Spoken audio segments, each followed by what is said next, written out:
Magandang araw mga mare. So ayan na, mag-spray tayo ng ating, ang tawag dyan? Butchoy? Hindi batchoy? Charot. Yan mga mare. So ayan ang batchoy natin for today's video. So sana ngayon makalusot kahit tag-ulan. So parang pechay lang din siya mga mare kapag tinatanim. So ayan, 'di ba? Ang lalaki ng mga butas. Kaya ini-spray talaga siya mga mare kasi nga nadali siya ng ulan. So ayan, medyo marami din nilalusaw. Kaya ayan, pinaglilipat na namin siya dito mga mare koy.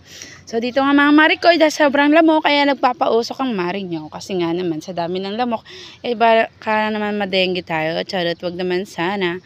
Pero syempre kasi ganito mga mare, mga matalahib, maraming damo, maraming matubig. Dito talaga maraming lamok. So, ayan mga mare. So, hanggang dyan na i-spray niyan. Kasi para at least hindi uudin.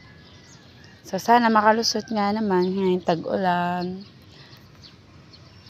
Mga mare, gusto nyo mangga? Ang dami nyo mangga. Halos walang makita. O, diba? So, ito mga mare, itong mga spinach baka next week pwede na yung anihin. So, ayan. Order lang kayo. Just PM sa Maring kumarin yung bakla. Charot.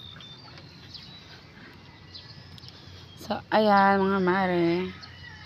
Ganito mga tag-ulan mga mare. Palima-lima, 10 kilo lang na palaging order. So, ayan. Kaya medyo matagal-tagal kong maubos. O, diba mga mare koy. Sa wakas at lumabas na rin si haring araw. Nang matuyo-tuyo naman tong in-spray at mamatay itong mga insects to like you. Charot.